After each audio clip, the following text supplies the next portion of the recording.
It is championship season at Hewlett Stadium on the campus of Hofstra University, Hempstead, New York, as Verizon Fios One Sports presents the 2017 Nassau County Boys Lacrosse Championships. Here's a Nassau County Class B semifinal featuring the defending county champion Garden City Trojans. They're the 2 seed coming in. The Trojans at 13-3 on the season. They take on 3-seeded Hewlett in at 11-4. And to show you our Class B bracket, the number 1 seed, Manhasset, able to eventually get past Southside in their semifinal. That'll be who the winner of this one will take on in the Nassau County Championship game.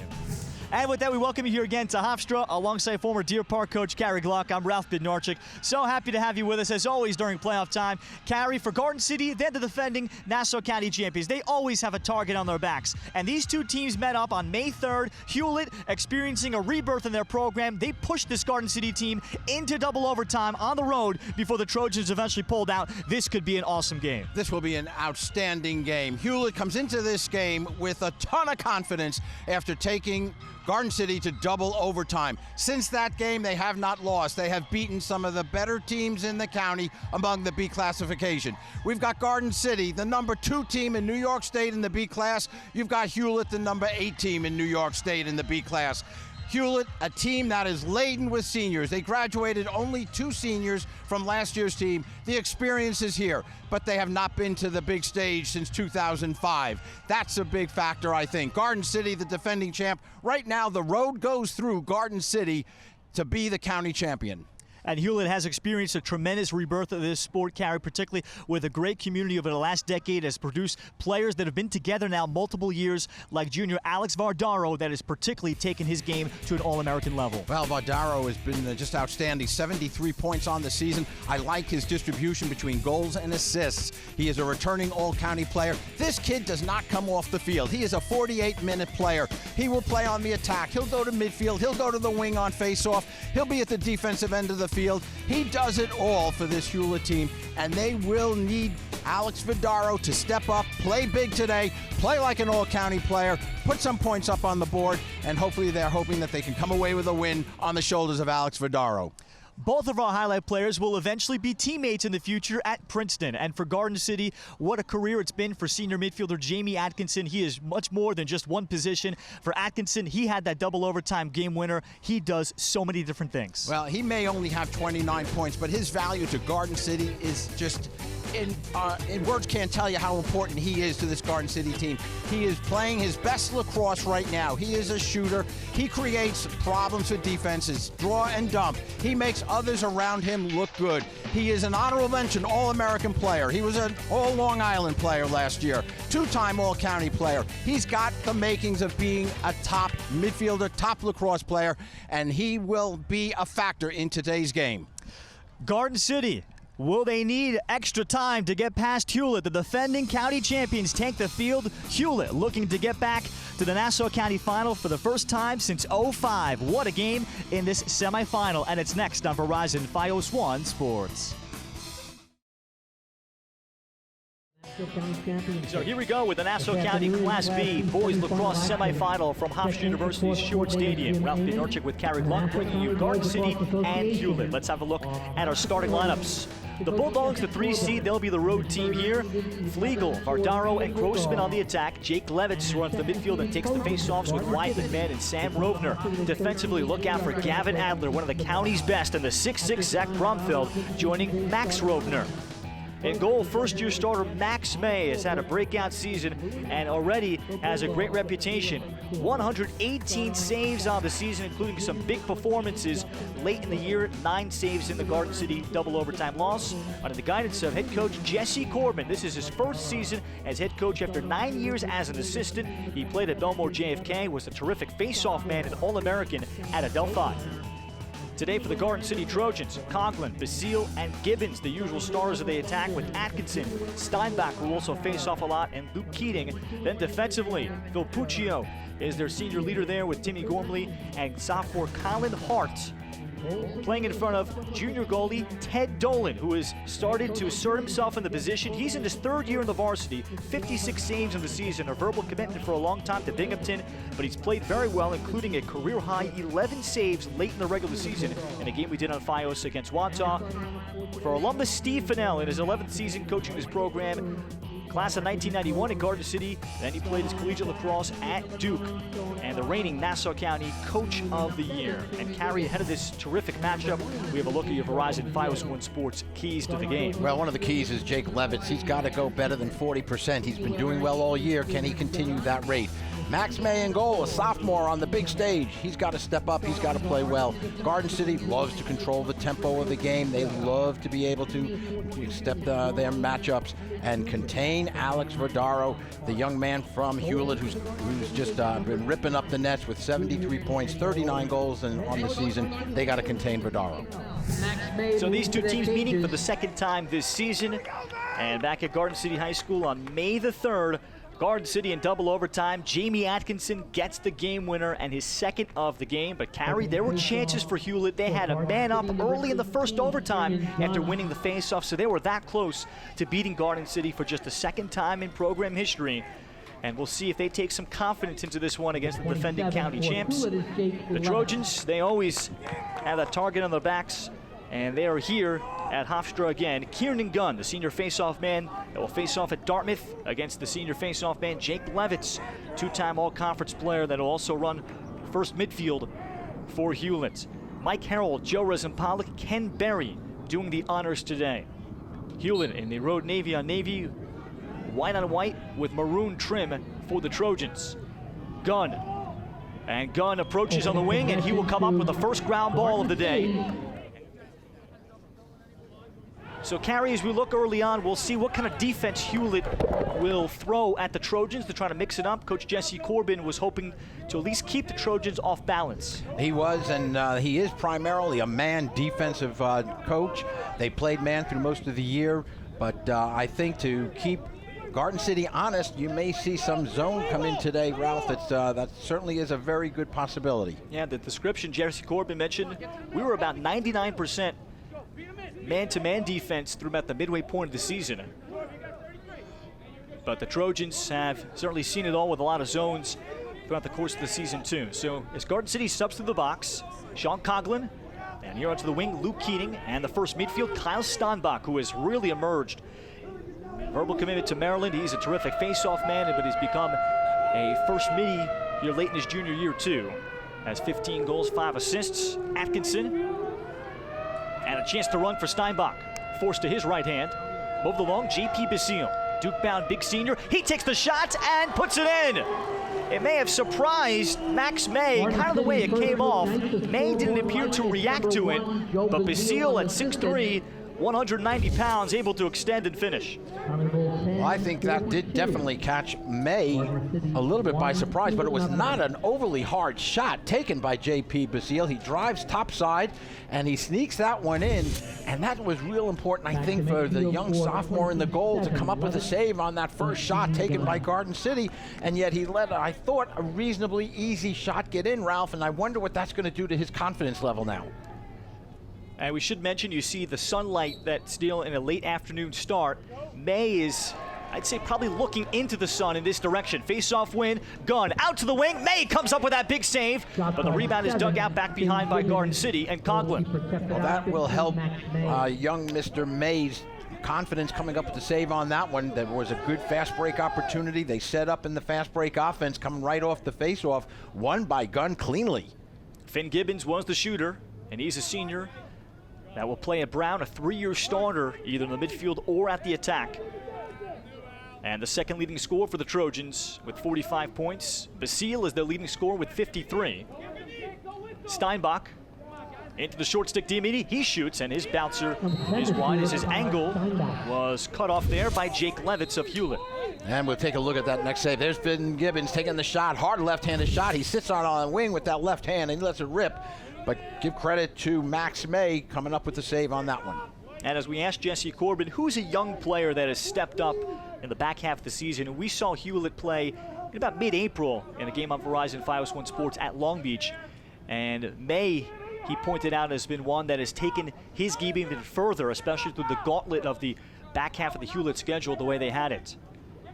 So here is now what appears to be a zone switch carry, the second possession in. Basile, room and time. He still buries his second. So the Trojans were able to identify it, and Basile able to let it rip. Luke Keating, number 4, on the assist. Basile takes that one low to high with that hard right-handed shot. He drops the head of the stick. There comes the dump from behind the cage. There you see Basile dropping the head of the stick, takes that hard right-handed shot down low, and it's a rising shot and well placed off stick side on Max May. And it was a nice little dump. Give the assist to Luke Keating from Garden City. Big game late in the season by Basile, 3 assists in a 5-2 victory over Wantagh, but he has been the 4-year starter. Very few 4-year starter nowadays in Garden City, or even in their history at any spots. But he's been an attackman for so long that has been long committed and signed with Duke. As off the face-off, Vardaro will come up with a key ground ball for Hewlett, but then Vardaro loses it for a moment before it's grabbed and recovered by Ethan Grossman. And Grossman has had a big season. Vardaro is 5th in Nassau County in points with 73. Grossman right behind him with 70 points is 6th in the county. And those two have been one of the top scoring duos even beyond Nassau County on the island. Well, that's a two-headed monster that you see at the offensive head of the field for Hewlett between Vardaro and Grossman. As you said, with their points together, 143 points between the two of them. And each of them have been 3-year starters, and Jesse Corbin and even previous head coach Stephen DiNapoli have talked about their great chemistry. On the handle, Sam Rovner. He's been a first-year starter that's also come along as a big improved player late in the season. Vardaro. And matchup behind by Phil Puccio, senior headed to Bucknell. That's the most experienced. Good feed inside. Grossman is able to hit the cutting Sam Rovner, and Hewlett gets one back quickly. The assist to Ethan Grossman. Good heads-up play by Hewlett, driving behind the cage. And you see he's got the pole. The slide comes a little bit early, and that leaves open Sam Rovner, the sophomore, and that's going to help his confidence level. And he gets it right on the crease, right in the slot, right one-on-one against Teddy Dolan. Tough for him not to finish that one. His 18th goal of the season. He has improved over the course of this season as well as a young sophomore.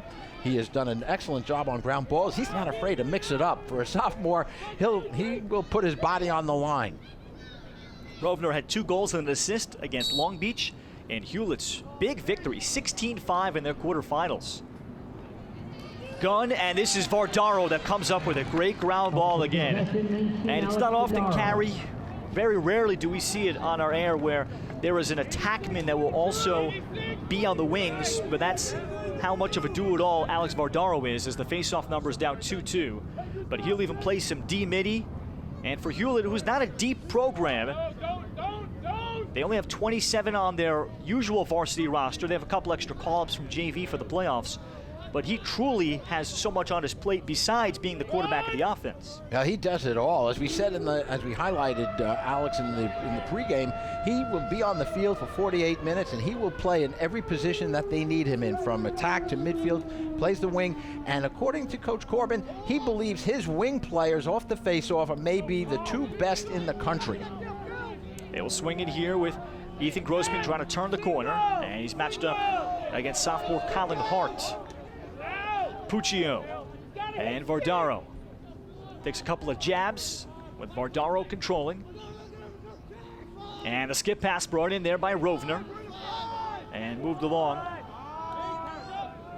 Hey, don't break! Don't break! Get to Ethan! Jake Levitz trying to get downfield. He's been on the first midfield for 2 years. Grossman behind. As Grossman looks to angle outside, then trying to turn and shoot. Hart knocked it free. And on the recovery, it'll be Ethan Grossman. Been unsettled. Drops it off, Rovner. And Rovner is in some trouble. But he will get away from the Garden City defense. And the plan that Hewlett was able to execute the first meeting, May 3rd, take long possessions. 3.5 minutes was the goal from Jesse Corbin. So they're in the midst of doing that here. Well, yeah, they are definitely taking some long possessions, but if the opening is there, they win at it. But I got to give credit. I think the Garden City defense, Ralph, has really done a nice job on the possession by Hewlett. Colin Hart does a nice job. The sophomore created a possible turnover, but yes, Vidaro comes up with the ground ball, and they maintain possession. But I think the defense for Garden City did a very nice job. That was the first possession, really, for Hewlett offensively. And we see the shots that certainly Garden City right now 4-1, and that has only been the one shot that Hewlett has taken, found the back of the net. J.P. Basile with both goals of this opening quarter for the Trojans. We are already past the midway point. Garden City here at 13-3. They've won 4 in a row against, as always, as difficult of a non-conference schedule as they can find that Steve Fennell will annually put together to get them battle tested. And now you see Hewlett went back to the man defense, Ralph. They were in the zone the last time. Keating on the find. As he rolls back, he hits Sean Coughlin on the crease. Coughlin, the assist, Luke Keating. Second dish for Keating of this opening quarter. Garden City 3. That was a nice look. Watch the roll, gets his head up. Good stick protection, does an inside roll move, then uses his left hand to find the cutter, Coughlin, coming right down Main Street. And again, look where his position is. He is right center on the cage, which is really a tough shot to miss. And Coughlin comes away with his 26th goal of the season. He's a good finisher, and he's a high percentage shooter. But when you're getting feeds like that in tight, your percentages are going to be high. Coughlin, a 2-year starter. Goal number 26 as Gunn and Levitz again meet. And Vardaro had the first chance at it on the wing. Instead, it's Trevor Yeboah-Cody, who's a very improving sophomore midfielder that comes up with it. And the Trojans have possession again. So here we are with a 3-1 game. Remember the final score. It took double overtime to get to 4-3 back on May 3rd. As Basile will drop it off for Coughlin. So Garden City has already matched their regulation time output after having a chance to look at the tape. And for Garden City, they had a bit of an extended I should say, I guess a second preseason, you might say, because of the time between games and rounds that New York State and Nassau County have. Hewlett has not played in 9 days. Garden City, they usually will put together a scrimmage during their playoffs. And Steve Fennell found one of the best you could find out there. They scrimmaged Cold Spring Harbor. Out in front, Basile, and he was taken down as he took the shot. And they'll say it's last touched by Hewlett. But either way, it was off the shot. But give Basile, he drives that cage hard. He's a big guy. He usually likes to back in because of his big size. But on that one, he just attacked the cage very strong and took it with the left hand. So Keating on the wing against this packed-in Hewlett zone defense. But the Trojans, they had a chance to do a game scrimmage with 2-time defending New York State Class C champion Cold Spring Harbor. They look like a heavy favorite, and are next to Ward Melville, maybe the best team on the island, regardless of classification. So that was a very productive opportunity for Garden City to get ready this one, as there is Basile wide on the shot. Shot by one, J.P. Basile. Taking that little side-arm shot was J.P., and coming off that side-arm puts it a little wide. Trojans continue in their quarterfinal. They were able to get past Coach Tom Aiello's carry team, 16-3. And Steve Fennell was particularly very pleased that they played very well in it. Sometimes you may blow a team out but not necessarily play sharp. He seemed to be very happy with the way they did it. Keating drops it off, Basile, jumping shot, that hits the left pipe. Rebound recovered here by Yeboah-Cody. And the Trojans again, with 3 minutes left in the opening quarter, winner will take on Manhasset in the Nassau Class B final. I like what Garden City is doing against the zone. Look how quickly they move the ball, and the fact that Hewlett is changing their defenses almost on the possession, going from a man to a zone. They went back to a man, they're now in the zone.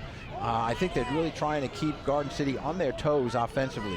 Big ground ball right here for Garden City. Huge ground ball. It's Jamie Atkinson that comes up with it. And it's a bit unsettled before Keating puts on the brakes. And Garden City will at least make one sub in the midfield. Yeboah-Cody will head off for Kyle Steinbach, who is a lefty on the shooter against the wing. How about the emergence Carrie, Kyle Steinbach was our post-game interview from the Wantagh game. He had 3 goals, one of his best games of the season. And Wantagh played, I'd say, exclusively zone that day, too. I think 100% of it, matter of fact. Well, he's really striding right now into his own, is Kyle Steinbach, the junior. And he's a big guy, too. He's 6'2". He's skilled. He does a lot for this team. And next year, I think he's really going to have a major impact on the success of the Garden City team. Looked like Steinbach was ready to shoot before he has to recover. Atkinson, he'll try from distance. Number 5 fires Jamie Atkinson. And Garden City will keep it. It's a very long possession. That really keeps the defense, and that, you know, you can wear down a defense with these kind of long possessions that Garden City is taking right now. Steinbach, and his stick was bothered and lifted. That's Gavin Adler that stepped out there.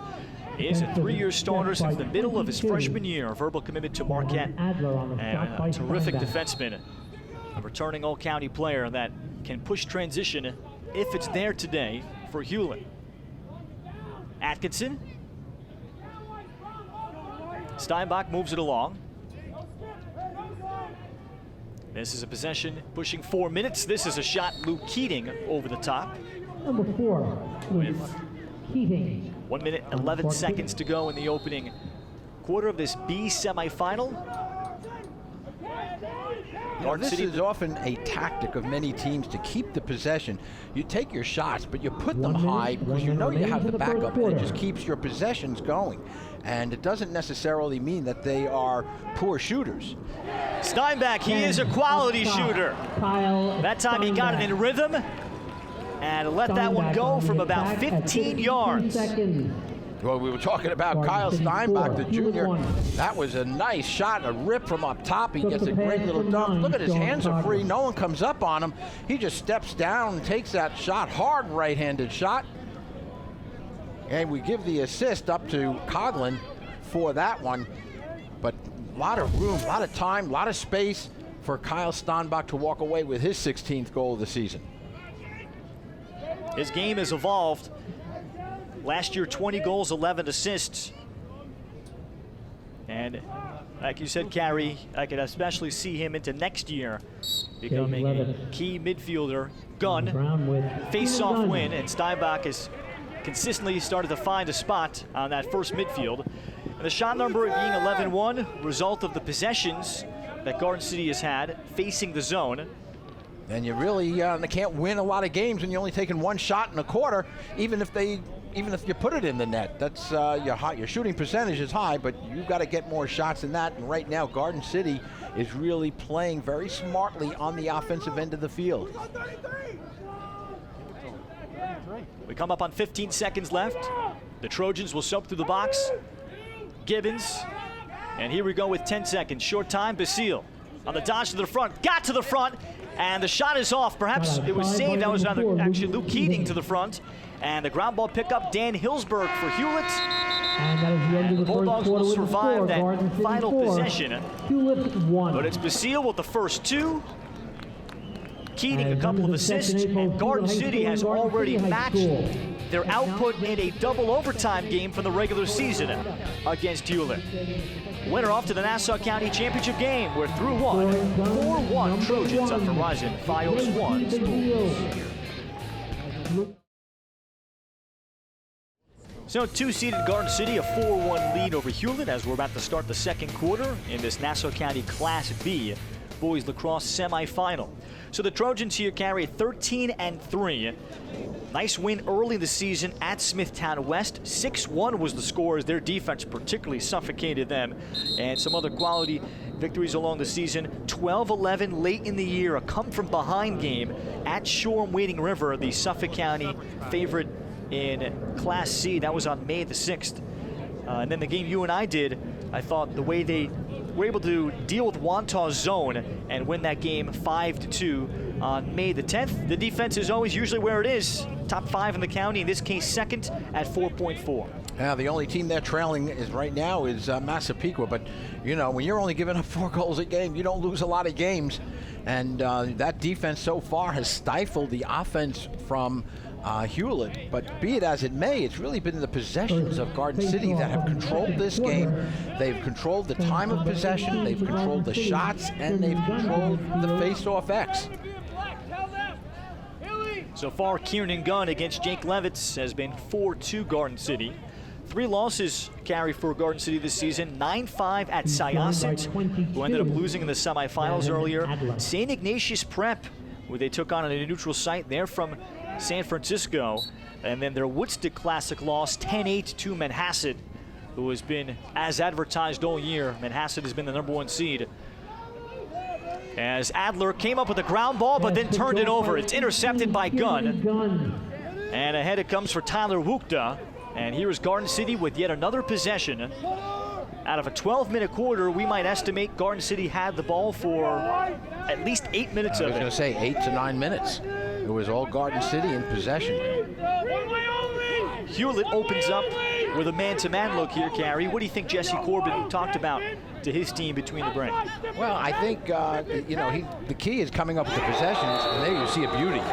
That's a fine cut against the man-to-man. Luke Keating beat his defender, and the pass was zipped in there. It's 5-1. What a nice cut by Luke Keating. His 23rd goal of the season. He does a great job. He's a versatile midfielder. He can play on the attack as well. He plays with a lot of confidence. There's the double. The double slides over. Keating sees that the double slides, leaves him open. And you give the assist to Finn Gibbons, because once he sees that double coming, he's just dumping it off to Keating off the cut, and he's in on goal.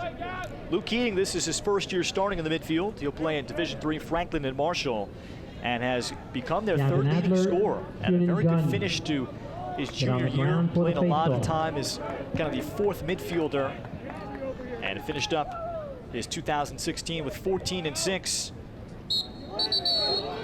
Procedure will be called. That's Gavin Adler that faces off for the first time against Kieran Dunn. He can also do that.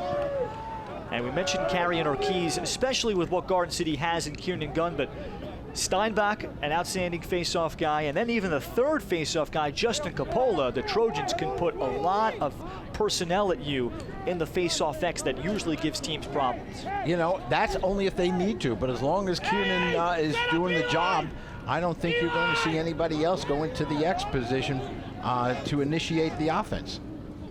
Gibbons had the D-midi, then backs him off, and takes the rising shot. I think he was using the defender with a little bit of a screen coming off the hip of that defender with that rising shot. Dan Hillsberg is in there, 2-year starting D-midi for Hewlett. That's trying to deal with him. He's known for his speed and clearing ability. So the Trojans will set things up again as Hewlett has switched back to the zone look. So Steinbach and his shooting ability is out here. You know, it's not like this is the first time that Garden City has faced the zone. There's the great ground ball by Gavin Adler. So the 6'6" Zach Bronfeld stick with a few extra inches. Got the deflection, and Hewlett comes up with a takeaway. That was a nice little turnover, caused turnover by Hewlett. Now can they take advantage of it on the other end of the field? Levitz trying to pick up the clear, and he will. Jake Levitz, two-way midfielder. He will attend school at Penn and will look to walk on. And you leave it with Sam Rovner, with the Bulldogs getting their first midfield back out, including big football star Wyatt McMahon. At last check, 6'3", 220, and growing. He'll play football at Marist. Here is McMahon. Bardaro, as he has Puccio in his hip, takes the low bouncer and is able to beat Dolan. Very subtle move there by Alex Bardaro, almost lulling the defense there. He hits his first of the day to make it 5-2. What a nice taken shot by Alex Bardaro. Comes around the cage. Okay, there's the little hidden trick. He holds that stick really tight to the body, and he just drops the head of the stick. But look at the placement of that shot, Ralph. That was beautifully placed off the back pipe, off stick side. It was a really nicely taken shot. Up to 40, well, career best numbers. And they have heard about him in the program for a long time. Two older brothers played lacrosse at Hewlett, and even previous coach Stephen DiNapoli heard a little bit about him from the middle school coaches that he was on his way up. Tremendous in the classroom, of course, already verbally committing to Princeton, and has been so devoted to this sport to try to take it to a place where it once was, into the county championship game where they won back in '05. Now keep in mind that was the last time they've been to the championship game, and that was the last year that this Hewlett team has beaten a Garden City team. Since that time, Garden City has won the last 7 meetings between Garden City and Hewlett. So that really becomes, I think, also in the head of the Hewlett players. Championship experience that we talk about, but you need to get here to the big stage here at Hofstra and take on programs like this. And the Bulldogs have done that. They were the preseason 6th seed out of 10 in Nassau Class B1. There's 2 B leagues, and they were based off of ability. So the top 10 were put in one league. Hewlett was the 6th, and they finished 7-2. A remarkable season at 11-4, and some big, exciting wins over the course of the season too, Carrie. When you look at what they did, they stifled Wantagh, who was quality in the offensive end. They won that game 6-3 in April. Southside, they beat in overtime, losing in double overtime to Garden City.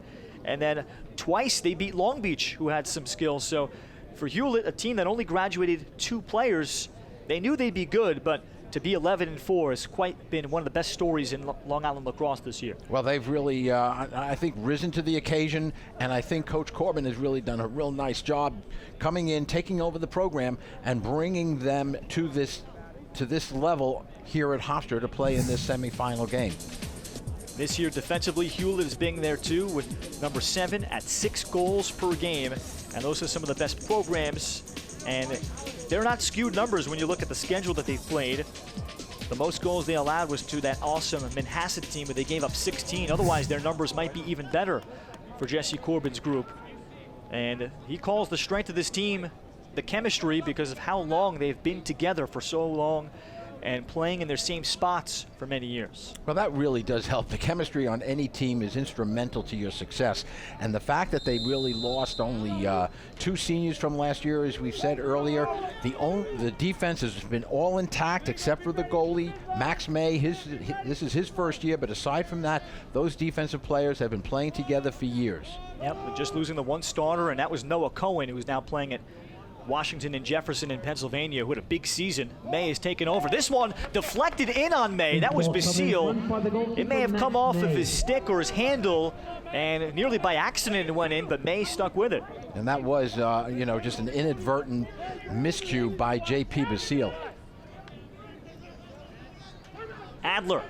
And the timeout is yelled for by Jesse Corbin, as time was running down to get the ball advanced, and Adler did not have an outlet. So Hewlett picks up another takeaway as they try to extend this game. And very interesting to hear Jesse Corbin, what they did for 9 days off. Gary, it sounded like a heck of a lot of fun. Now, Jesse is an elementary phys ed teacher in the Hewlett district, so they didn't schedule anybody in scrimmages. They felt that they were in great position there. So what did he do? Non-lacrosse games instead of practicing every single day or part of the day, including things like European handball that we would do in gym class. No dodgeball. I'm not sure if that's allowed in school districts anymore. You don't want to hit anybody with a ball. But it sounded like it was a lot of fun, and it brought the team together. He felt to do something different when it's such a grind of a year. Well, you got to keep it light. You got to keep it fun for the kids. And on 9 days off, you just can't keep driving them. You got to keep it light. And the kids are out here to have fun, to enjoy playing the sport. And doing things like that makes it fun, makes it enjoyable, keeps their interest, and you look forward to coming to practice to see what we're going to do today. They took a trip together to go watch their future opponent, Long Beach, play in the first round of that game. Then they took on Long Beach and beat them 16-5. So that was also part of it in the 9 days. And his energy, he's saying he's had a heck of a time in his first year as head coach. 5-2 Garden City as they lead the Hewlett Bulldogs in a 2-versus-3 battle in Nassau Class B. Winner off the Nassau final to take on number 1 seeded Manhasset. And here at Stewart Stadium, Ralph Bednarczyk with Carrie Gluck and her entire Verizon Fios One Sports crew. The two teams were standing and watching Farmingdale pull off a last-second win over Syosset. Just as a reminder, I think, though, Carrie, that the game is never over because Farmingdale had a 10-6 lead late. And I thought that both teams watching the game took a lot of that game to heart. Levitt's outside. And we've played 4 minutes of the second quarter.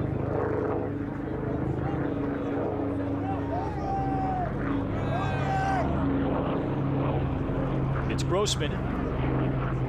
With the talented sophomore Colin Hart having that assignment today.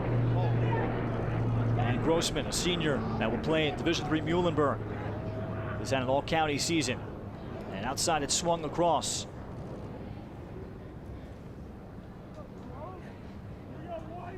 Now we'll see whether or not Hewlett is in that slow down kind of mode right now, Ralph, to see whether or not they want to take time off the clock, keep the ball moving, and then only take the shot when it's there. It's got the pass from Vardaro, and a flag is down. Free shot, perhaps. We'll see how Hewlett approaches this. Vardaro was knocked down. He gets back up.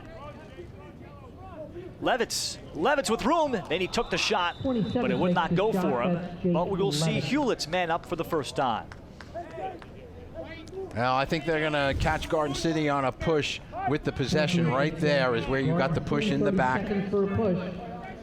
And that'll give the extra man opportunity. And there's another look at it on the corner of your screen, but another opportunity here, I think, for the first time, an extra man opportunity for Hewlett to get one back as they trail now 5-2. This will be an interesting opportunity to see whether or not they can get one even, get even on this extra man. Foul, I believe, was on Colin Hart of Garden City. They've posted up a different number, but I'm pretty sure it is Hart that will be in the box. Well, the Hewlett man up. Jesse Corbin, their coach, estimates has probably been around 50% this season. They need one here. That's a high, very high rate, 50%. Inside, they had the look, and Grossman couldn't put it in. Couldn't get the handle on the shot because he was in excellent position, got a great feed, just couldn't get it out of the stick. And ahead come the Trojans. Danny Bacafola, a sophomore that's won the long stick midi job and has been great this year. Look out for him in the future. As Bacafola heads off, penalty has expired on Hart. And Garden City with possession again. J.P. Basile matched up against Bromfeld. Penalty has expired. Teams back at even man strength. Steinbach with some space in front of him. Getting a chance to run, but then drop it back off here for Keating.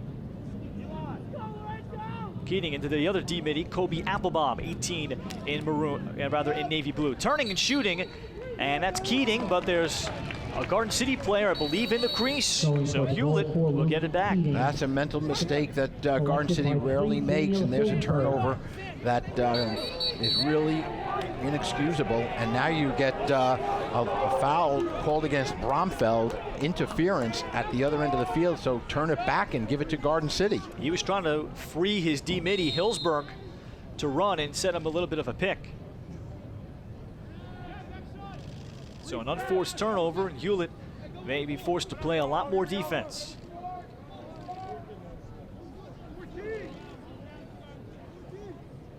So Finn Gibbons on the wing, and the Bulldogs do switch back to a zone look. Just a couple possessions today in their man-to-man that we've seen. Atkinson is at the top. And so far the Trojans have gotten quality looks against the zone. And they go out of a 1-4 offense, does Garden City. Nice trail check there. I believe that might have been Adler. Adler did force it. Bromfeld, though, in trouble. Gibbons kicks it ahead.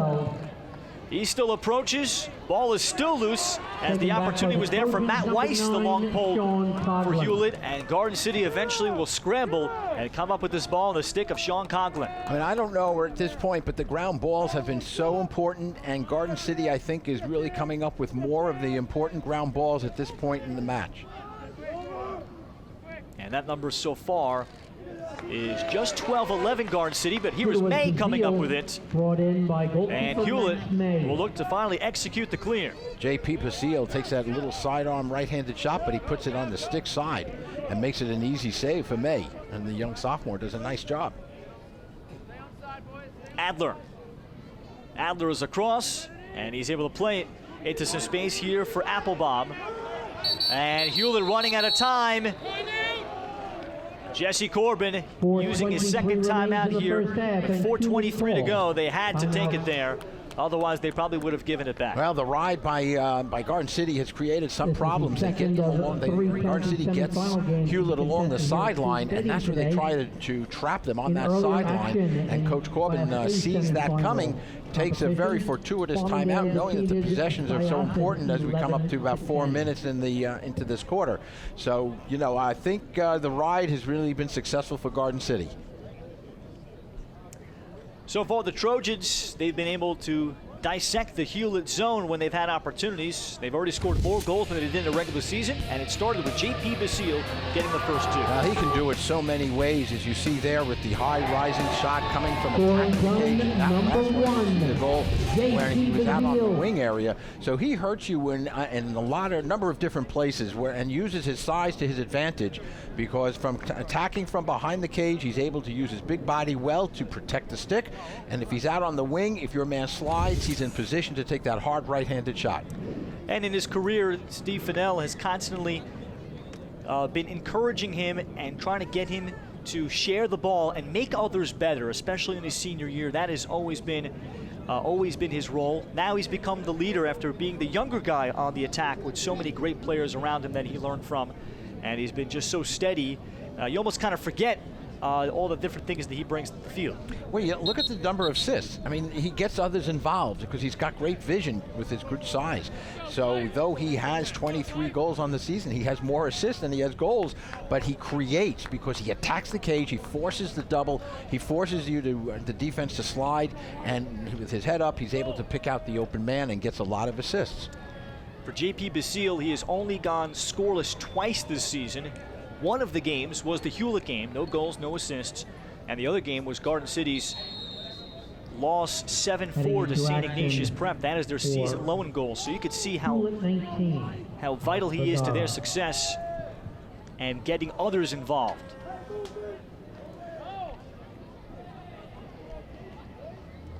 McMahon trying to get free of Wukta, takes the shot right into the stick there of Dolan. Dolan uses his body very well, but look at the outlet pass by Dolan. Gets them quickly into the transition game, gets them into the fast break. Gibbons will sweep it across, he's open, and the bouncer is off. Something that Steve Fennell we see the same first. And watch, there you see Dolan gets his eye on the ball, steps to the ball, body behind the ball. And this one will be put in quickly off the restart. It's J.P. Basile. J.P. picks up his third. And Hewlett just not in position for that. He has his third of the half. And they come from behind the cage. No defender came to pick up J.P. Basile. There you had a little miscommunication on the defensive end of the field. Basile will make you pay. He'll hurt you when that happens. No one picked up J.P. Basile as they attacked the cage from behind after the miscued shot by Gibbons. Basile goes quickly to the cage. No defender around, and he takes advantage. So the big guy's got three. And one that Hewlett may regret over the course of this game. Gunn, as he pushes it forward, Adler forces it forward too. Still loose outside, and it is Basile that will one-hand it and grab it. So Garden City has it again. A shot from the wing. That's Atkinson. Two quick ones for Garden City, and they have created some separation. Coming up with the ground ball was the key to that goal. And you give it to J.P. Basile. He comes up to it, the ball, and he's got his head up again. So look how he just dumps it right off. And you talk about hard shots. Jamie Atkinson, we said it before, he does so much more for this team, but here he gets a really good rip, a good look at the cage, gets his hands free. And this young man has really been playing his best lacrosse, according to Coach Fennell, in this time of the year.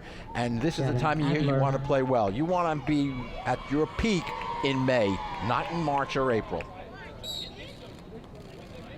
Nice win off the face-off. Kyle Steinbach. And the Trojans here with 3:20 to go. Feed inside, and Yeboah Cody had a good look. That might have rattled off the body of May. Or the pipe, I'm not sure, but it was a great feed to find Yeboah right in. Cody in on the goal. Dan Hillsberg, the fastest player on this Hewlett team, and a very good fall as starting wide receiver. And he hands it off to the offense and Jake Levitz. And here is Hewlett now staring at a 5-goal deficit to one of the stingiest lacrosse teams that exist on the island. Exactly, so I was just going to point out they're 5 goals down to a team that only gives up 4 goals over the course of a game. So they've really dug themselves a little bit of a hole right now. Ethan Grossman trying to find an angle against Colin Hart. And continues, and just look at the good angles that Hart forces you into as the shot goes wide. And Grossman's had such a great improvement too. Jesse Corbin spoke about how he has improved his ability of changing levels and doing the little things. Last year he had 28 and 16, nice season, 44 points, but Grossman has 70 points here. So a big step forward. And has put a lot of time in shooting the ball after practice many nights with no lights on at the field. Grossman. And Grossman here will flip it outside. Tim Gormley, first-year starting defender for the Trojans, cut him off. Defense from Garden City has not given up a real clean shot for Hewlett. They've really been forcing them to take shots with the sticks on the hands. And Grossman will save McMahon there from the pass that was a little bit wide. And now trying to isolate against Gormley.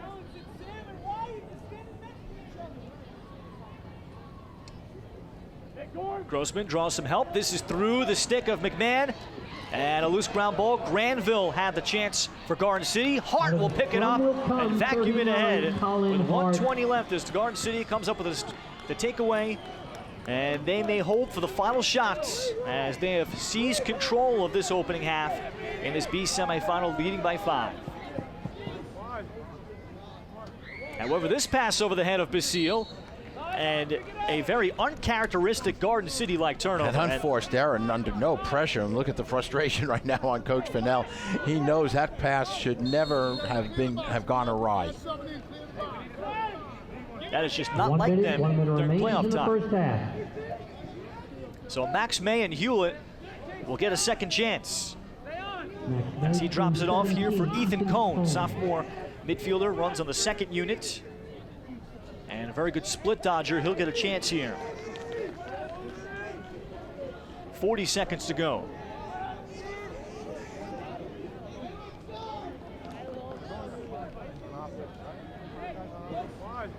And we'll get Levitz back on for Cohn. And meanwhile, can Grossman create? The Bulldogs have won a number of close games this season. Sam Rovner, 15 seconds left. Hewlett has been playing with 5 men on the field. They didn't realize that they were short a player. As Cohn just came back on. Cohn with 8. It'll be Grossman, the senior. It's knocked away by Hart. Cohn with 4.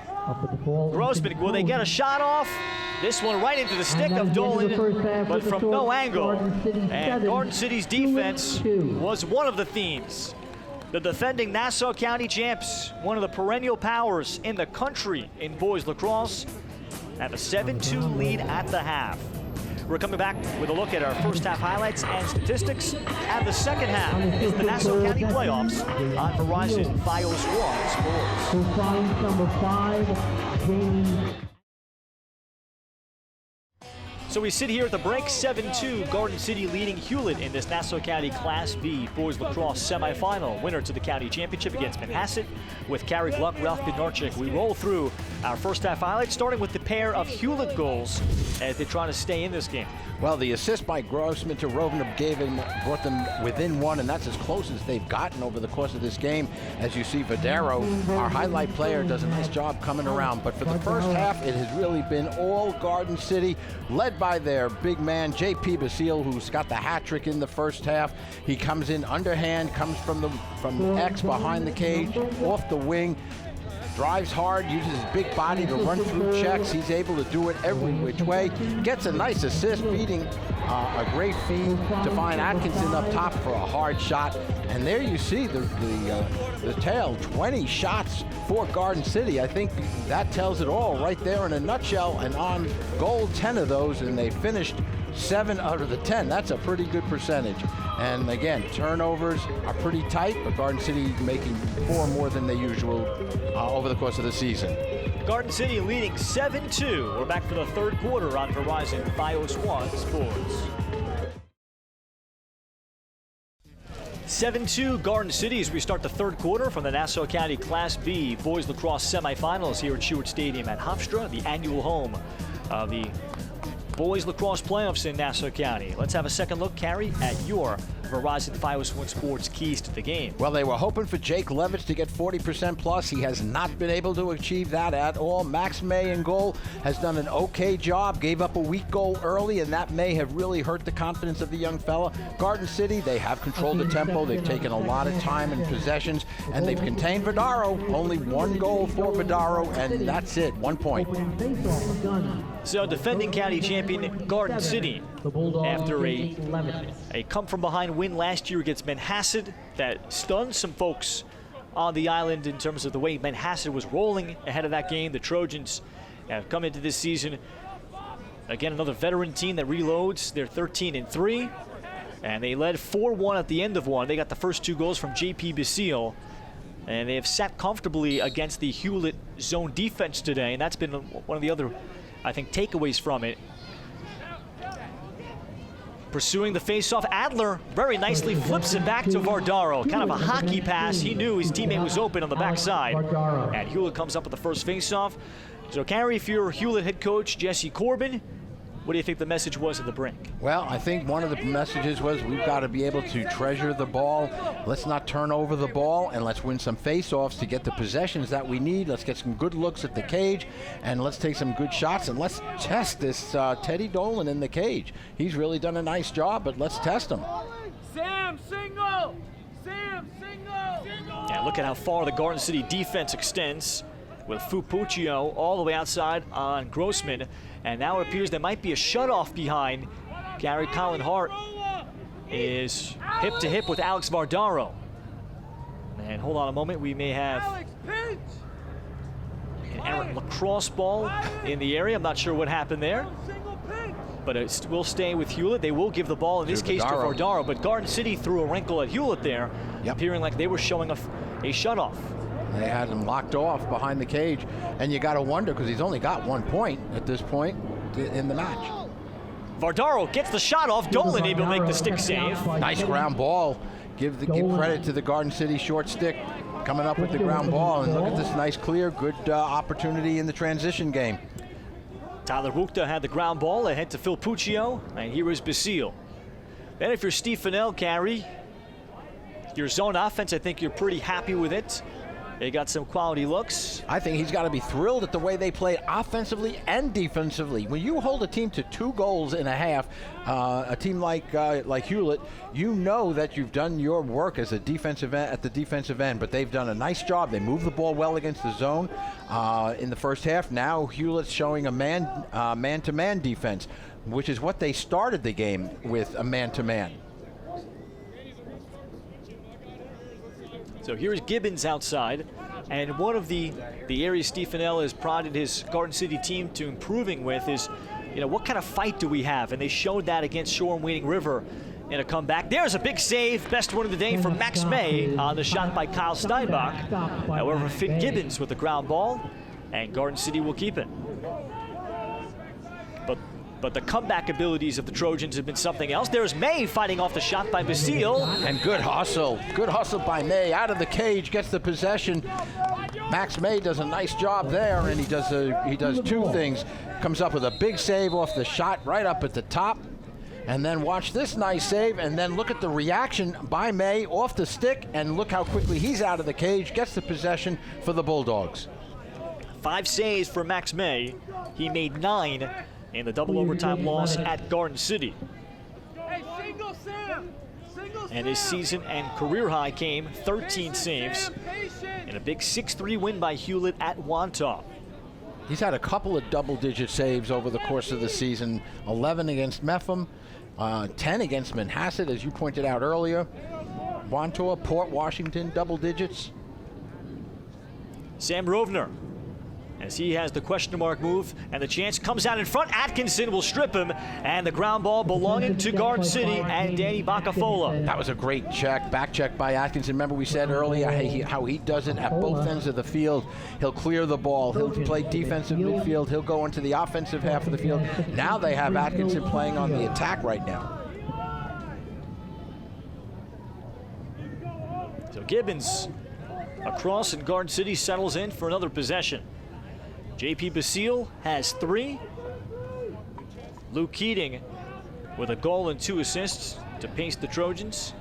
The Seals also added an assist. Very patient with the ball right now as they're looking to make their changes on the fly. And they will sub out Kieran Gunn now. They will get a look here offensively. That's Finn Gibbons with no pressure against him. And Hewlett right now sitting in a very packed-in zone. And there is nothing forcing Finn Gibbons to move.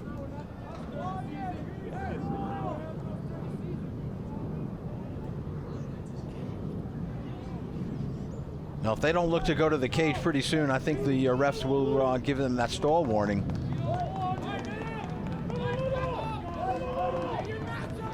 Now McMahon might be held up here. He's not normally a D-midi, as Garden City identifies him. And Basile would like to try to test his feet. Here comes the slide. And Hewlett, with Matt Weiss eventually able to recover nicely. Now Basile back to his left hand. And the shot is over the top. First left-handed shot JP has had. JP, a second-generation Garden City athlete. Paul Basile, class of '85, holds the Garden City records of 96 assists and 137 points in his senior year. Much different kind of a game of lacrosse nowadays, Gary. Can you imagine 137 points in a season? Paul Basile eventually went on to play at Navy. You don't see that at all anymore, Ralph. Those are bygone days when a midfielder can put up those many points, or any player to put up that many points. Gibbons outside, Basile swung outside. Here's the shot. The rip by Gunn is blocked off the body of Bromfeld. And he took that flush on as he is started trying to stay in the game. But Kieran Gunn is a lefty that plays some man up for his shooting ability. And Basile will chase down this loose ground ball. Unsettled for Keating. And as Keating will turn back, and the Trojans on all these key ground balls have extended a lot of possessions. Keating now walks it into the front. There was no coma slide there. Garden City gets the first one of the third quarter. Unsettled, coming up the ground ball. That's where games like this are won and lost, Ralph. You come up with that ground ball, you give yourself another chance. And Keating drives hard to the cage. The slide doesn't come down. It's not. There's no one there to help the defender who's left out on the island. That was Max Rovner, who got taken to the cage by Keating, and there was no one there to help out Rovner. And Keating just does a great job, protects that stick. Once they get past goal line extended, he's able to finish it off at his 24th goal. Good job. After all the work Hewlett did on the defensive end, and that ground ball number, and if you even minimize that to the important, critical ones, especially on the defensive end, the second chance ground balls, which I know we're inventing new stats with Garden City losing this faceoff, but if there was a stat, the second chance ground ball, that one would be critical. A very good number for Trojans today. And that really helps them in the possession and their looks at the cage. So Hewlett has gone 15 minutes without a goal. One from Vardaro and the other from Rovner. And the Hewlett offense that came in expecting to take some clock, 3-4 minute possessions at a time to hang in this game, Carrie. How difficult is that as a coach that all of a sudden you try to change and you try to essentially drive well over the speed limit that you've set. Well, you've come out of the game plan. You've really forced, Garden City has forced them to come out of that game plan. They can ill afford to sit around and pass the ball and be patient and take 3-4 minutes off the clock. There's a behind-the-back shot by Grossman. It was a good look. It really tested Dolan, but Bacafola legs down the ground ball. Danny Bacafola in room. Witt drops it off there. Swookta shooting. And Bacafola bidding for his first assist of the year. Almost got it. There's a look at this shot now by Grossman. Did catch him. I think that did catch Dolan by surprise as it hit the pipe. That was an excellent effort by Grossman. Great second look at that. I thought Dolan had gotten it with the stick. Instead, it's flush off the pipe, and it stays at 8-2. Hewlett back to a man-to-man look as Tyler Swookta goes across for Keating.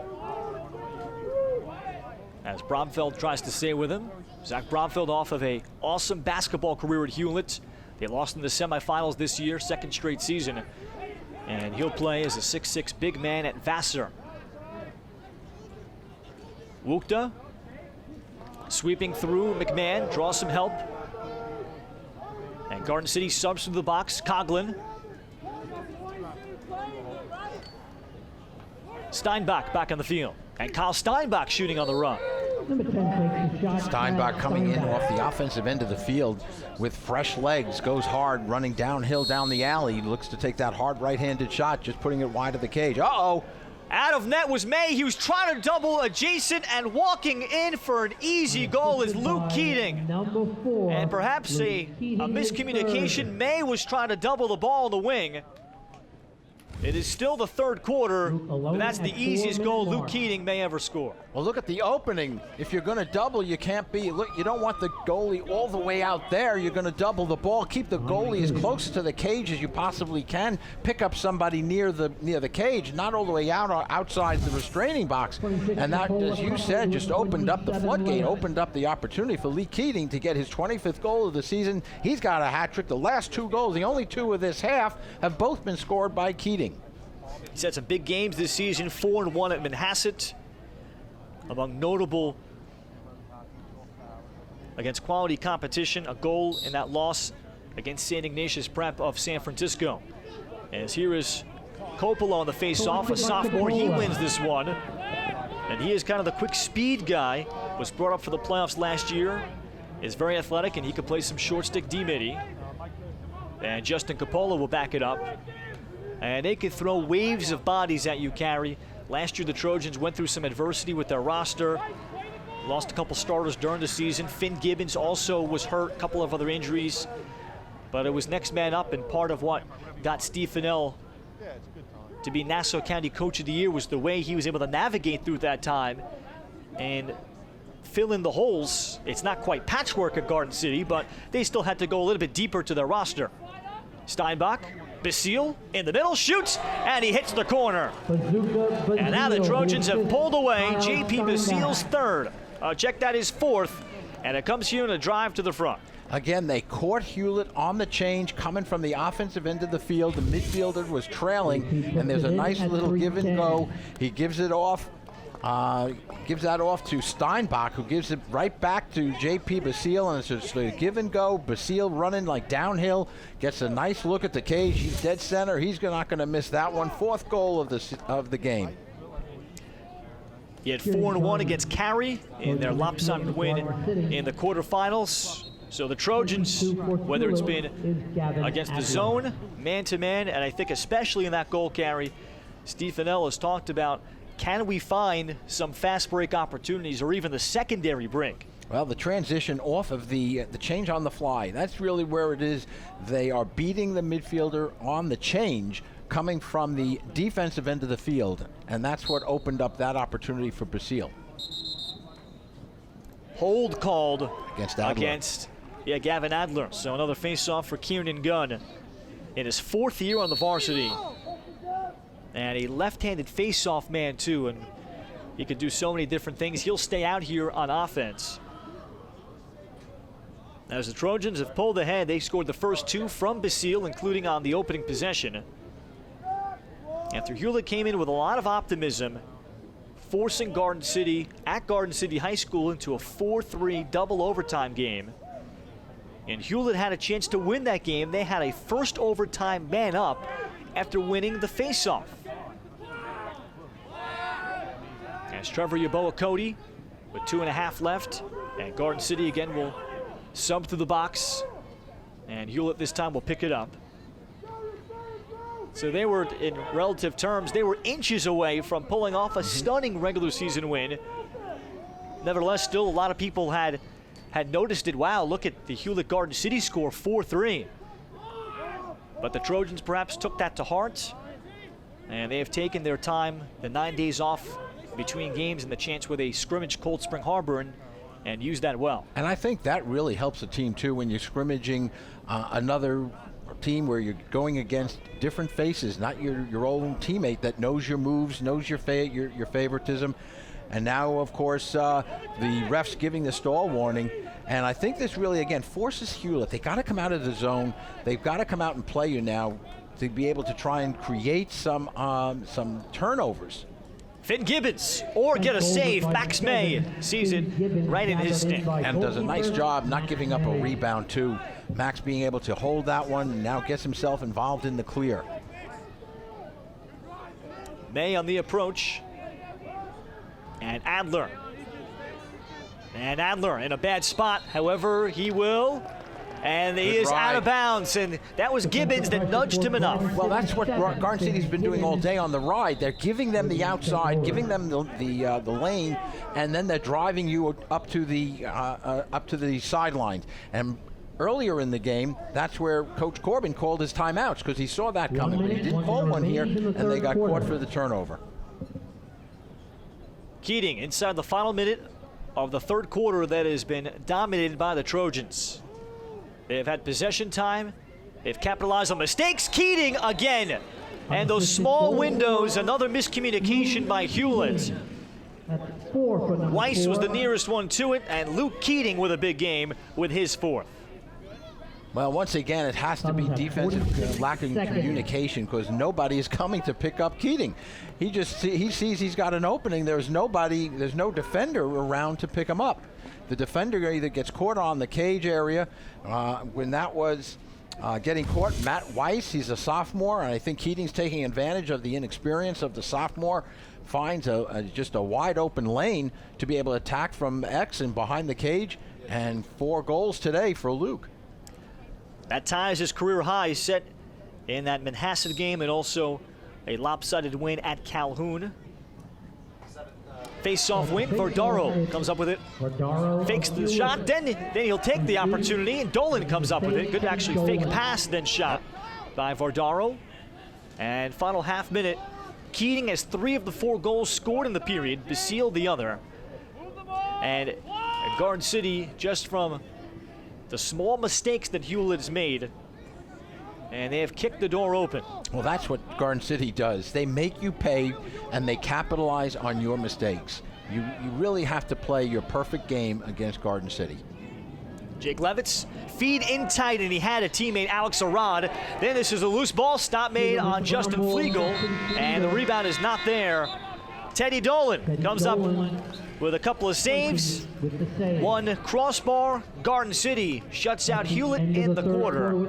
And they have an 11-2 lead. They're on their way to going back to defend their Nassau County crown. We're coming back with fourth quarter action on Verizon Fios One Sports. You're watching live. 11-2 Garden City, the defending Nassau County champions, in control in this B semifinal with Carrie Gluck, Ralph Bednarchik. Carrie, you and I also broadcast this good B semifinal, Manhasset and Southside, and Southside hung in with number 1 seeded Manhasset through about 3 quarters. Well, they kept it close. It was really a 4-4 game at the half yesterday. They made it a contest. Didn't allow Manhasset to run away with it.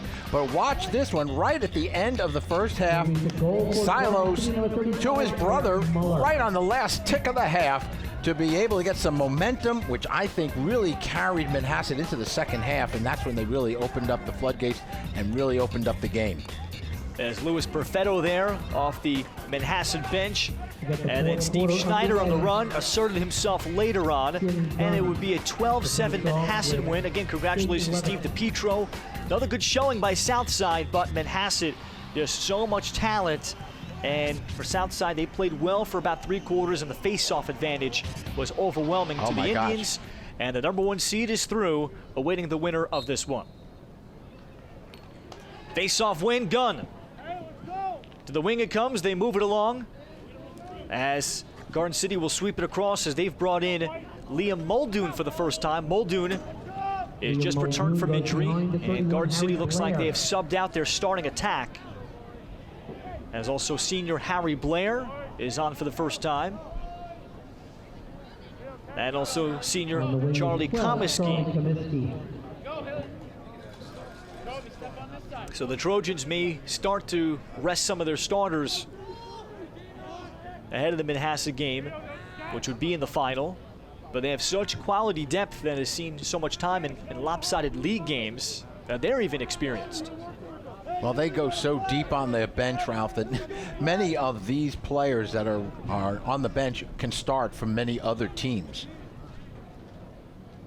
Joe Scatarigia, he is a sophomore midi, and we saw him during the basketball season. And Liam Muldoon with a look up top. So the Trojans trying to put this game to bed. Their starters are out after 3 quarters. Trevor Yaboa-Cody also out there. And we see Cole Dutton for the first time in junior midi, number 11. And this is Charlie Comiskey. You know what I like about what Garden City has done now? Coach Fennell has put on a lot of underclassmen out there, and I think that's really great. As a coach, you really love to give your underclassmen the experience of playing here and playing in these big games, not just in blowouts during the season, but in games that really matter, and a semifinal game matters. And I think that's a great move by Coach Fennell. Give these young players the chance not just to play, but to carry this experience into next year, because that's when it's really going to matter for them, not now. Stalwarting on against Garden City. Liam Muldoon can use this time a little bit more as Max May is out of goal. Muldoon had it for a second as it is flipped back in. And Garden City will come up with this tough ground ball.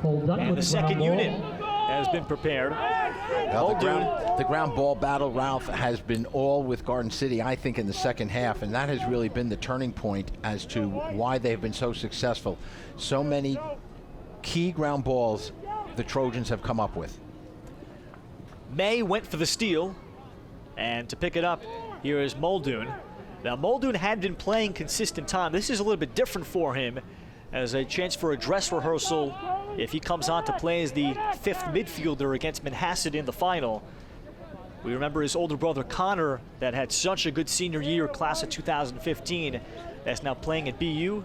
And of course his older sister Katie, high school All-American midfielder last year on the girls' side, that's now at Harvard. So Yaboa-Cody, the inverts, and Alex Vardaro is in there as a D-midi. Stall warning still in effect, as Garden City will need to keep it into the box or inside the box, and the second unit has done that. Then the feed to the front, and the shot going wide, but backup belongs with Garden City. So Harry Blair having it.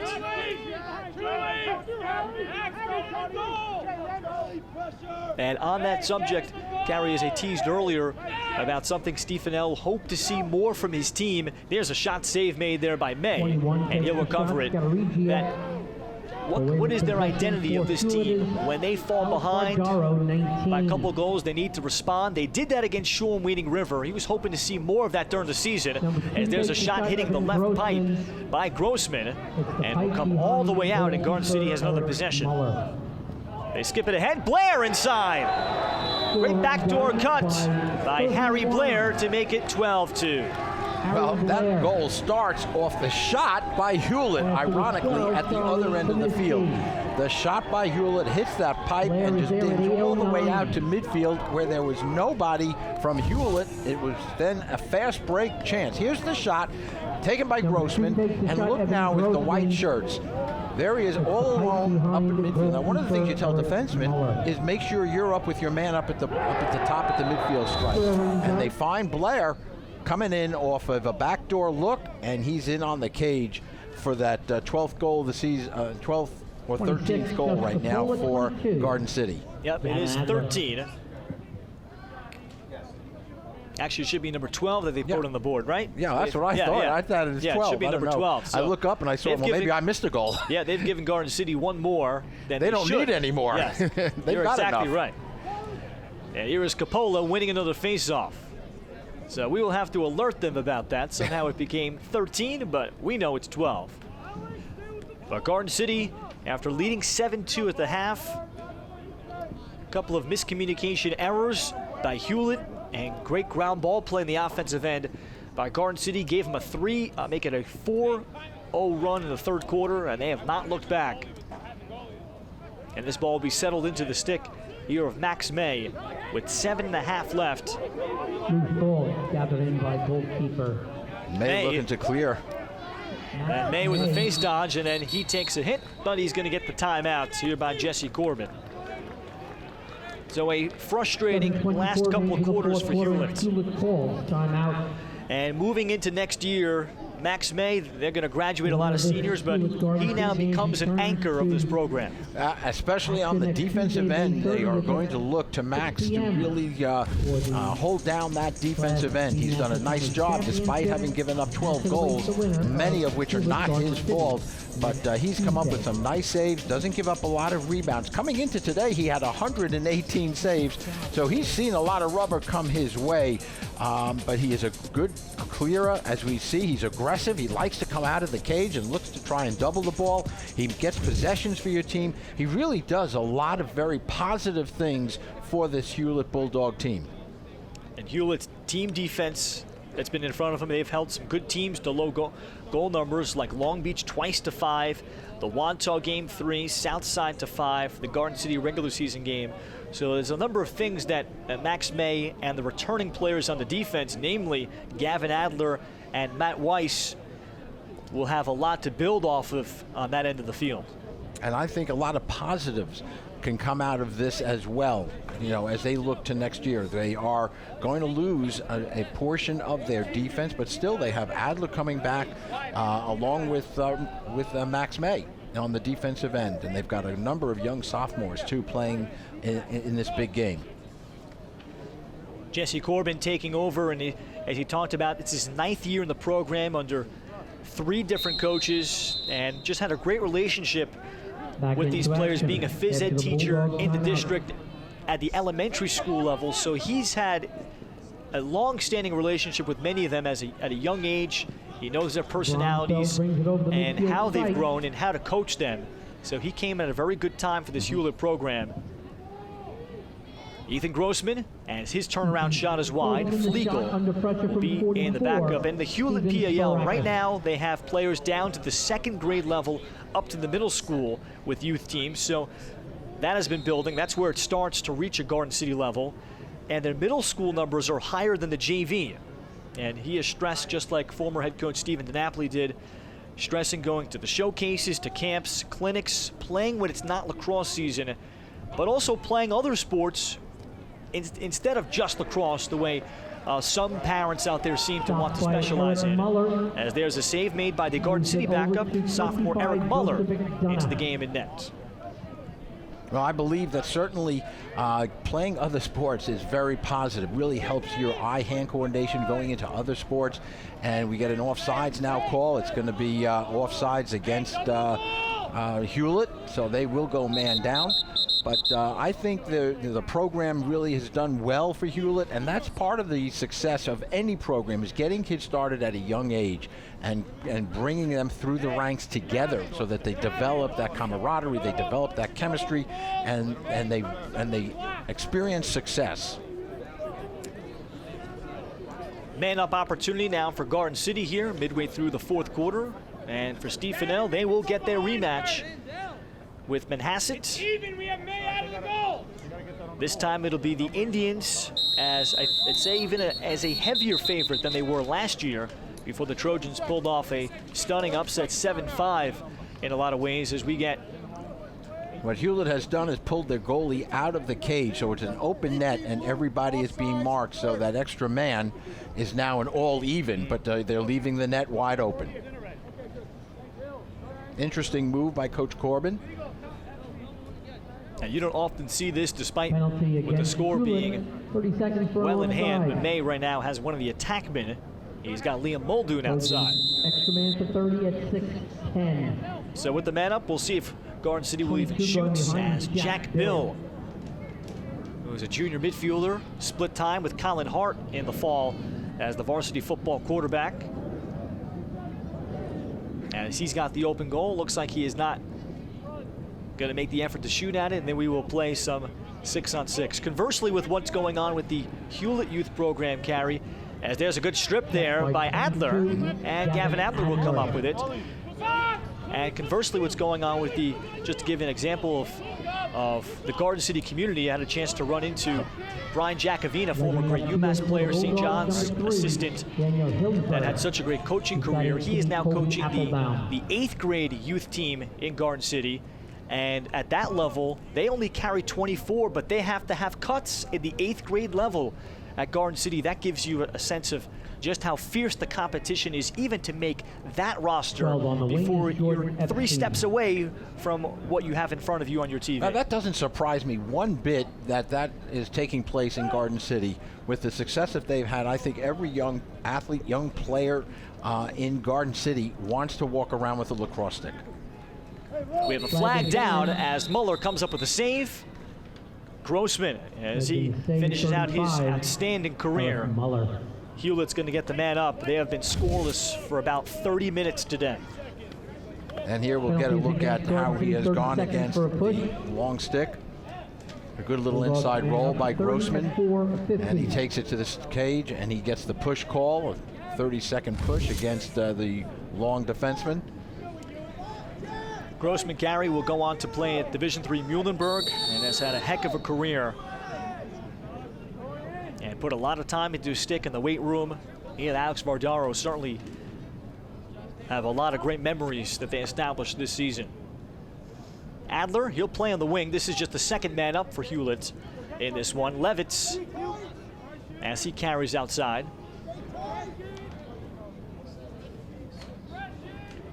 Final 5 seconds.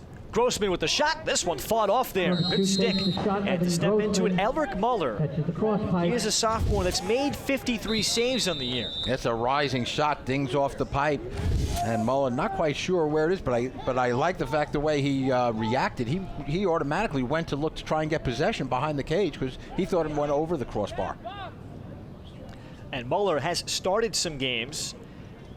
And up until, I'd say, late May, prior to that Wantagh game as Hewlett turns it over, Garden City had been searching for consistency in that. And Teddy Dolan, in the game we did on Fios against Wantagh, that was his breakout game with a career-high 11. The next 2 games, and now into this 3rd game, had not been competitive to really see if Dolan has been able to carry that, but he did well in the scrimmage against Cold Spring Harbor.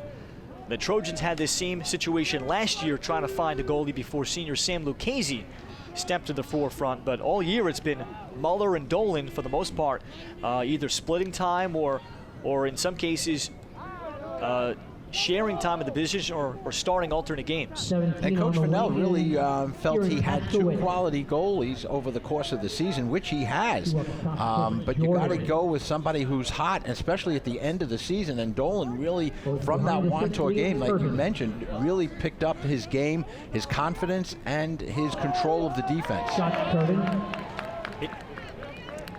Max May is out of there. Backup goalie is in for Hewlett, and to the front, Garden City dodges with Cole Dutton. As Dutton, he's been a verbal commitment to Lafayette. Next year, he could be a really key midi. That's just his 2nd of the season, and that makes it 13-2. Gets a nice feed, too, from behind the cage as Cole Dutton attacks the junior right-handed. Goes right down Broadway a little bit, gets in tight, and the back check tries to be imposed by Adler, not able to do so. And Cole Dutton gets goal number 2, as you said, this season. Doubles his output today. Sam Bodner is the new goalie for Hewlett, and he is a senior Correction. Gets an 11. opportunity to close out his career on the turf here at Hewlett Stadium. And for Hewlett, they had not been here in a long time to the semifinals. Program only started back in 1997. And their first semifinal and county final and then championship all came in that 2005 year. And of course, led by, we only can mention it once, Gary. I think there's a rule. There's Grossman shooting. That was a team led by future Cornell star and then eventually Major League Lacrosse longtime player Max Sebald. Yep. And that started the community really getting excited about lacrosse. Getting behind the lacrosse program with that season of 2005. That was just really a dream season, a Cinderella season for the Bulldogs. And it wasn't just him. The DiNapoli brothers, Dom played at St. John's, Stephen DiNapoli at Hofstra, and many others that kind of took the baton of that year. And this is the next group that has come along that spent so much time together and going to leave a long legacy as that shot by Grossman misses, as they'll finish up 11-5. But this is the most wins from what I was able to look up in a long time, possibly since that 05 season. And they did it against a legitimate schedule, playing in Nassau Conference B in the better league. And that was the last year that they've beaten Garden City, and in fact they beat them twice in that year in 2005. And in the playoffs they beat them 5-4. Vardaro, he'll be back next year as a senior, but it'll be a much different look. Adler, his feet across. Crossing pass. Grossman, as he tries to take it in on Muller, and Muller is able to hold the pipe to the short side and make the save with under 2 minutes to go. Eric Muller does a nice job hugging that pipe, doesn't give away a lot of net to shoot at. 25 running the middle. And Grossman is usually very adept right around that goal mouth area. Oh, you didn't stay out in the ball? Right, you're gone. Garden City's second unit will get the clear. Liam Curtin got on the cross. Here's the shot into the front. Joe McDonough to the goal. is involved. McDonough. He's a junior midi that found some space for just his second of his varsity career. And McDonough gets a nice give and go. And he gets a great return pass to be able to get that goal. And even Coach Fennell gets into the action here with a little body bump. But look at the nice finish there by McDonough off the give and go. Defense gets caught ball watching. And watch Coach Fennell. This is probably the most activity he's had. He almost got run over there by McDonough. But Coach Fennell right out there looking to celebrate with his young players. I'd say in the Duke days, Steve Fennell, I think he would have gotten up there. He had a great career. He was all Long Island in football at Garden City, and then was a 3-year midfielder, 89 to 1991, playing for former coach Doc Doherty, and was a brief assistant, and a GA at Duke following his playing career in the mid-90s. Yep. This has been just an outstanding effort, I think, defensively by the Garden City defense. Just a tremendous accomplishment, shutting out Hewlett over the course of the whole second half. 1 minute remaining. Yeah, on the back shot, Joseph Scatterigia got a good skip pass from Jack Bill. And I think for Steve Fennell, what do you think he's going to be most satisfied with off of this one? You know what? I think he's going to be most satisfied as a defensive effort. Anytime you can hold a team to 2 goals, you really have played outstanding defense. And they have done that only on a couple of occasions. But I think you've got to be satisfied in the playoffs at the quality of the opposition, holding this Hewlett team to who has been averaging almost 10 goals a game, just under 10 goals a game. Holding them to just 2 is a real huge accomplishment. But offensively, they moved the ball well. They attacked the cage well. They created mismatches. They took good shots. Their percentage of shots on goal was very high. So, I mean, I think this has been a complete game from the face-off X, starting with Gunn.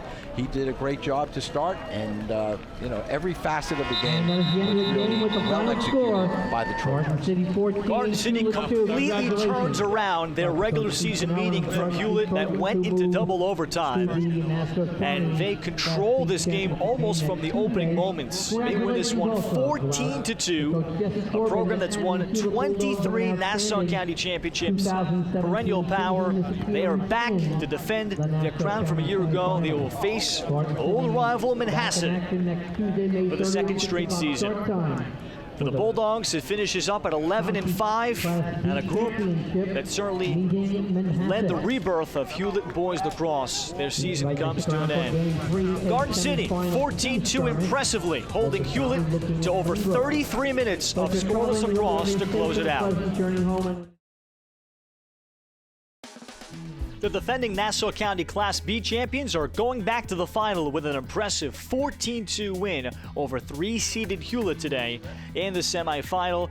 Balanced scoring all throughout, but Luke Keating matched his career high with 4 goals. Also, Pat added a couple of assists, and he is on the field with Carey. Luke, last time you played, you went to double overtime with this team. What was the difference tonight from the first time when you met during the season? Well, the first time we didn't know they were going to run their kind of zone that they ran, so they have a great zone. The first game, we couldn't really beat it. We didn't know really what to do. So we practiced all the, we knew we were going to play them last week, so we practiced all week against their zone. And we did some man stuff too, and we just spun the ball around. And yeah, we played well on offense today. Absolutely. You too played well, 4-2 over the course of the game. What's this season been like for you as a senior? Well, we're struggling scoring in the last 2 games, 2 regular season games. And then for me, I'm usually an attackman, so I come out of the box in the midfield, and I usually get the short stick, so we invert. We do a little big little, so I'll work with the attackman, and I'll get the short stick behind. And I was a big role. I'm a big role this year, so we're trying to win the county next. Absolutely, that's the next step. Yeah. Talk about, to get to that next step, what a job the defense did today, shutting them out in the second half, only giving up 2 goals. Talk about what Dolan and company have done over the course of the season and tonight. Yeah, number 2 and number 19 on their team are awesome. So Phil Puccio, Colin Hart, Timmy Gormley, and Teddy Dolan, they're awesome. We have a game plan every year and every game, and they really know what to do, how to cover them. They know all their stick skills and all that stuff. So they're really focused, and we really want to win the county. Well, good luck to you in the next one. I know you'll be looking forward to playing Manhasset once again, and we wish you and the rest of the team good luck. Thanks so much. Back to you, Ralph. Thank you, Carey. And for the 5th time in the last 7 years, it will be Garden City and Manhasset meeting in the Nassau Class B Championship. A year ago, the Trojans, they climbed out of a 5-1 third quarter hole and upended the Indians 7-5. So there's great history, as always. There's great short-term history, with Manhasset having beaten them 10-8 in the regular season this year. Today, the Trojans hold Hewlett without a goal for the final 33 minutes and 18 seconds in a commanding victory in the semifinal today, 14-2. For our entire crew, our producer and director, Frank Lasquadro, my partner, Carey Gluck, I'm Ralph Bednarczyk, thanking you for watching the Nassau County Playoffs on Verizon Fios One. 2017 season. This has been a special presentation of Verizon Fios One Sports.